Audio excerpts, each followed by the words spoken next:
Hey everybody, I'm going to show you a couple things about Fairbanks Morse Magneto.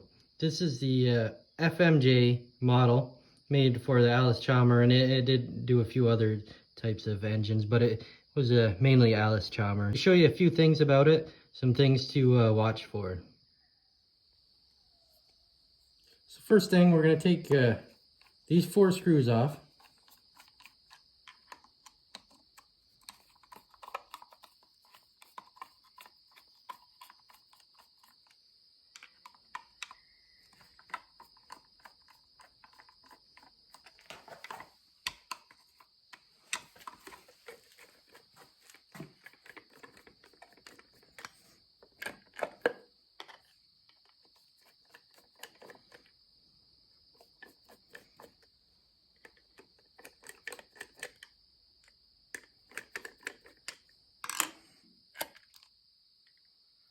All right, now it's very important to keep these gaskets intact. I've actually replaced them already on this one. You want to keep it very clean in here. Dirt is the enemy. So if you take a look inside the Magneto, up here you have your coil. Here's the condenser.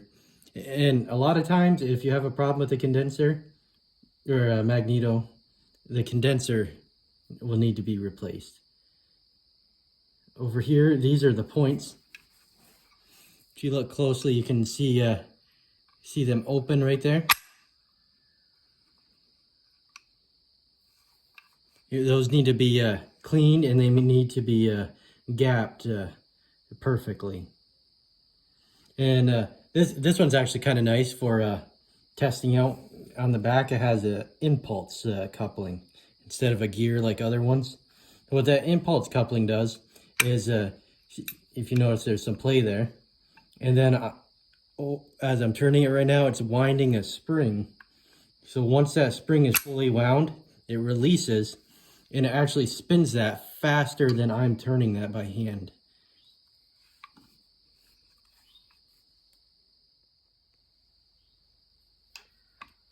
All right, I'm going to show you how to replace that coil and how to replace the points. There's a screw on the bottom. It's basically your splice. The only thing wrong with these points is I actually stripped the screw out of the plastic when I was cleaning it.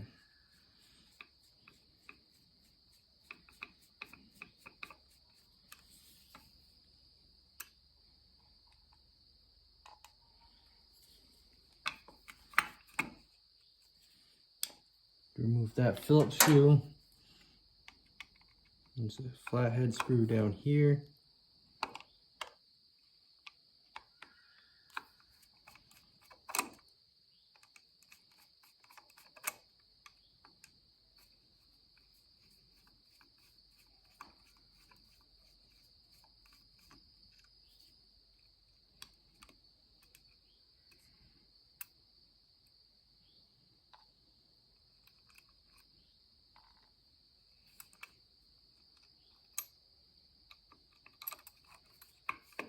And lastly, there's a little screw down in here. This screw actually is what adjusts those points. I'll show you that a little bit later. Pull that part out. Pull that part of the points out. Now next, I'll show you how to replace that coil. We go up to the top here. There's 2 set screws. Now you're going to want to put some penetrating oil on these. They tend to get stuck and strip out very easy. I even had to put a little heat on this one to get it to move. I didn't put a lot, I just put just enough.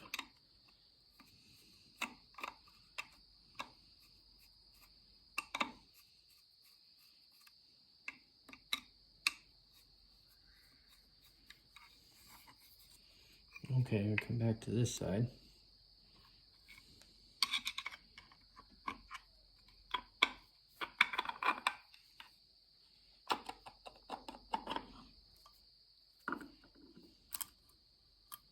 All right, there's the old coil.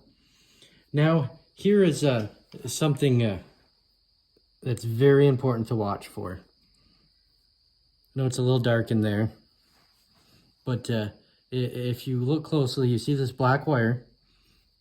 It's connected in with all your other wires here. What it does is it connects into a stud there in the back. That stud goes through the casing of the magneto and it comes out here. So if you wanted to stop the tractor, what you would do is you'd push that down, or you'd have a wire and to a switch that would do it. But it would ground out the magneto and it would stop it from sparking, and it would effectively shut the tractor off. But the problem with that, a lot of times over the years, that insulation on that would wear out. And so all of a sudden your magneto would stop working. And you think it's an expensive problem to fix, but it's really only that insulation preventing it from starting. It's going to ground. So always check that first before you start replacing things. It's important to keep that tucked in there when you're putting the coil back in. Here's my new coil.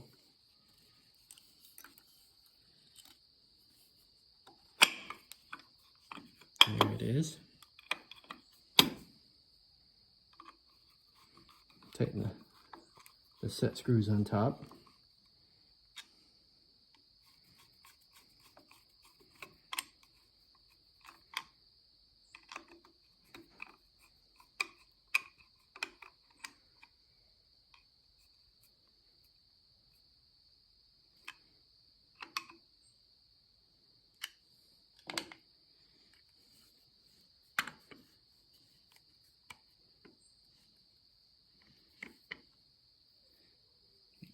Root the wire down, and be careful not to pinch anything.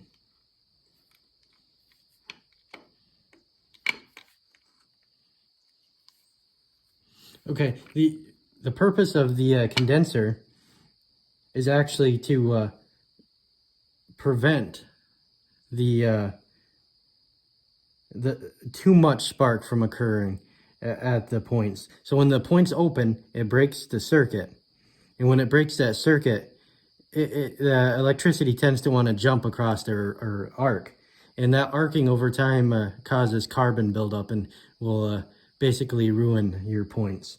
And what this does is it stops that spark from happening, or at least lessens it.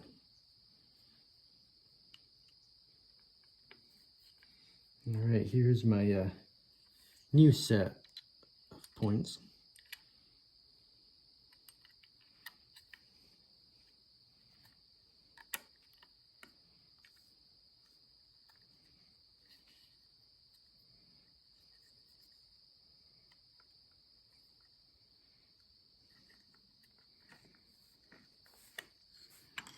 Fits a little tight onto that shaft right there. There.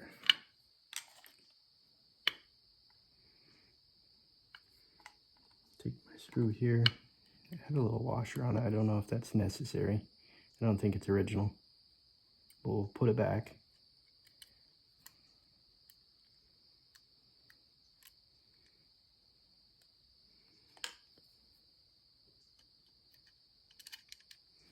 Sometimes my fingers don't work so well on the smaller things like this.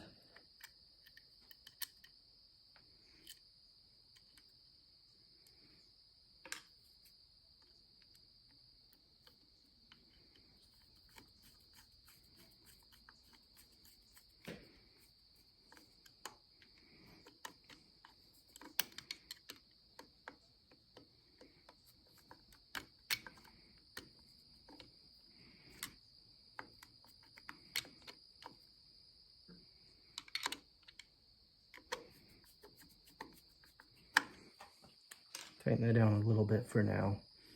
We've got some adjusting to do.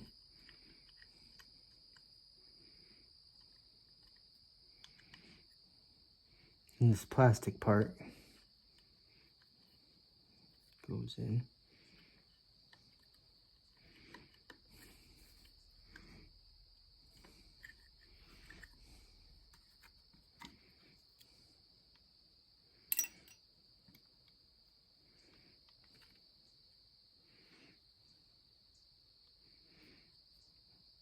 It's a good practice to compare it to the old one. It is slightly different color. It should work.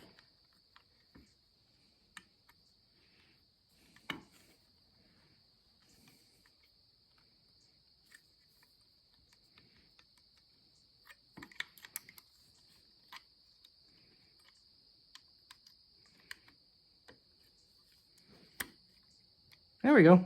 That's set. It wasn't lined up right. Pop right on.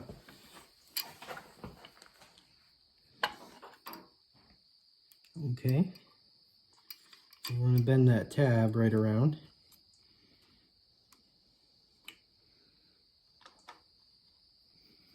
And all of the wires connect together.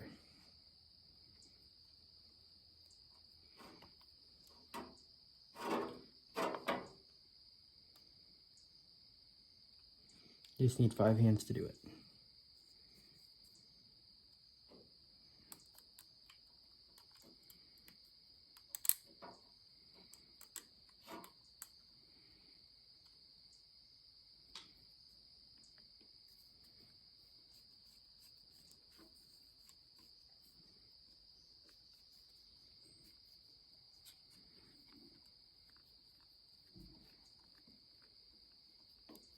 Basically, it's making a splice right there. Think of it as your terminal block. We got it on there, not over tightening it. It's just soft plastic. Won't do that twice.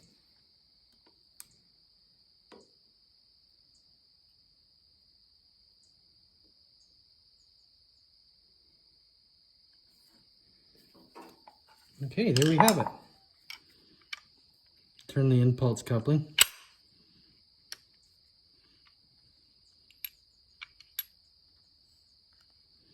Okay, it's not moving at all. Means we got a little adjusting to do.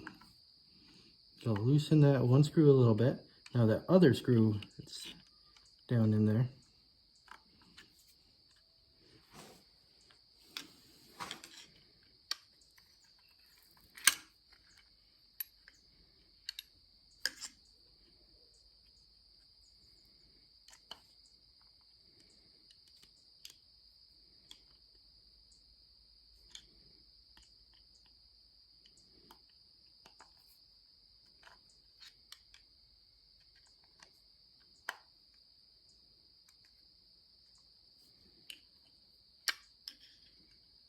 And there we go. You see how that's opening and closing on those points?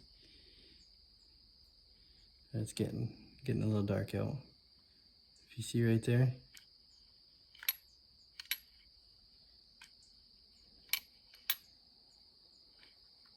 Now we want to make sure that that is gapped perfectly.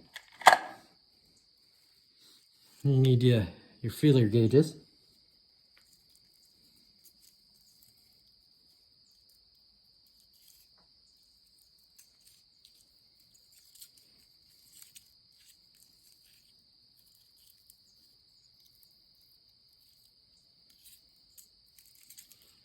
All right.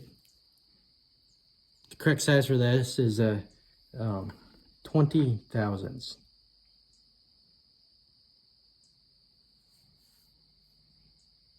And so obviously at its widest point, you want it to be only that wide. And I could fit half of them in that opening right now. So we have a little adjusting right there.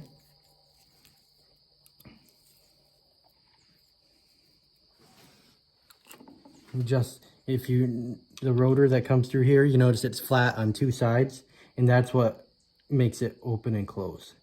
So I'll get it to its widest point, which I believe is about there. And I'll go to this, making sure this one's loose enough. This adjusting screw in here. See how close that drew it in? Okay, I think about there. I'm gonna leave that feeler gauge in there. Tighten that flat right there.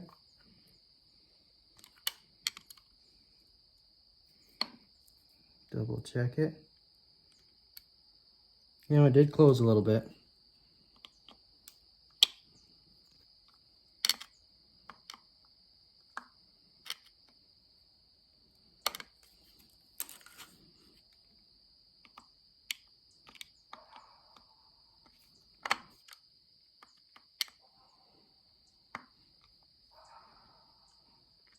You know, it was pretty bright out when I started the video, but the days are getting shorter and the sun is quickly setting on me. We go back to this one over here. So open it just a little.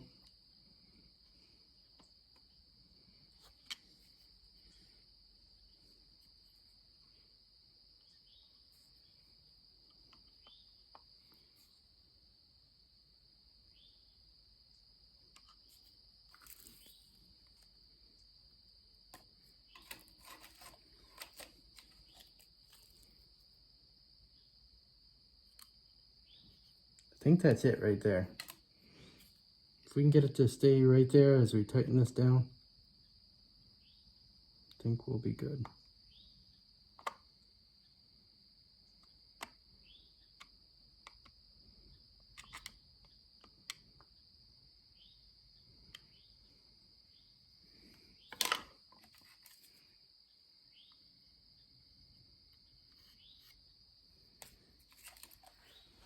All right, there we go. Now we're gonna replace that gasket.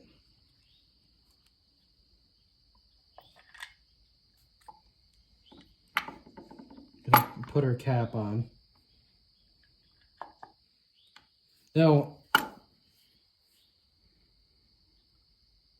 as far as your timing goes, there will be a mark on here that you want to line up.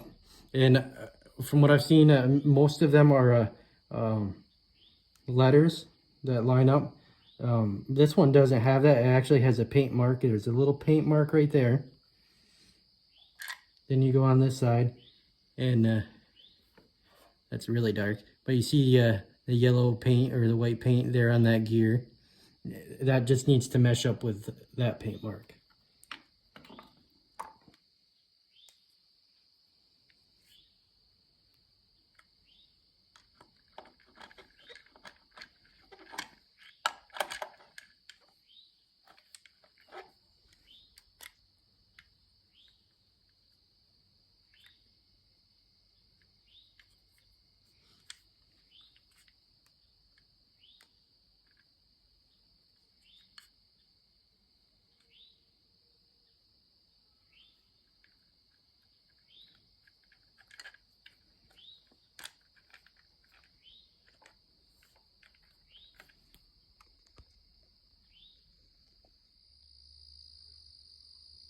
All right, one thing I actually forgot. See that little copper plate there? Forgot to add that on. Just do a simple screw, and that actually makes your contact to the rotor, so it won't work without that. I put the cover back on and noticed I had some leftover parts. Okay, let's test it out now. Let's see if everything works. What I have here is we have the spark plug wire, and I bought this little tester. It basically lights up when there's a spark. It plugs into the end of the spark plug wire, and the spark plug goes in right there. And I thought maybe I would take it outside right now while it's dark. You'll be able to see that spark a lot better in the dark. So, and turn that impulse coupling. It's hard to do with one hand.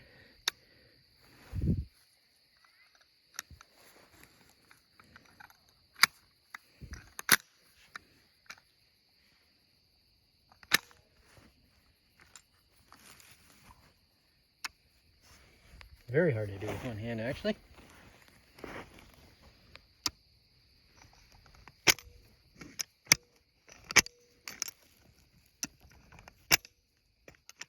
There we go.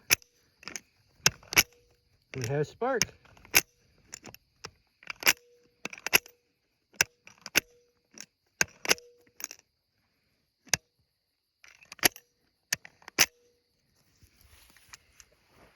Awesome. Let's take that back inside, and it's time to put this on the tractor and fire it up. All it needs is this magneto, and I got to clean out the carburetor a little bit. Something is preventing the needle from seating all the way, so it's flooding out. But that's an easy fix, probably just a can of carb cleaner. She should be ready to go. We're going to see that old tractor fire up here shortly. So that's all for this video. Hopefully I was able to help everybody out and learn a little bit about the Magneto. And hey, if you notice my shirt here, it's my first one. Hopefully I'll have more to come and get some hats, and people have even asked for some koozies. So hopefully I have those coming soon. In the meantime, like my video, leave me a comment, and subscribe if you haven't already. And remember, trust the rust.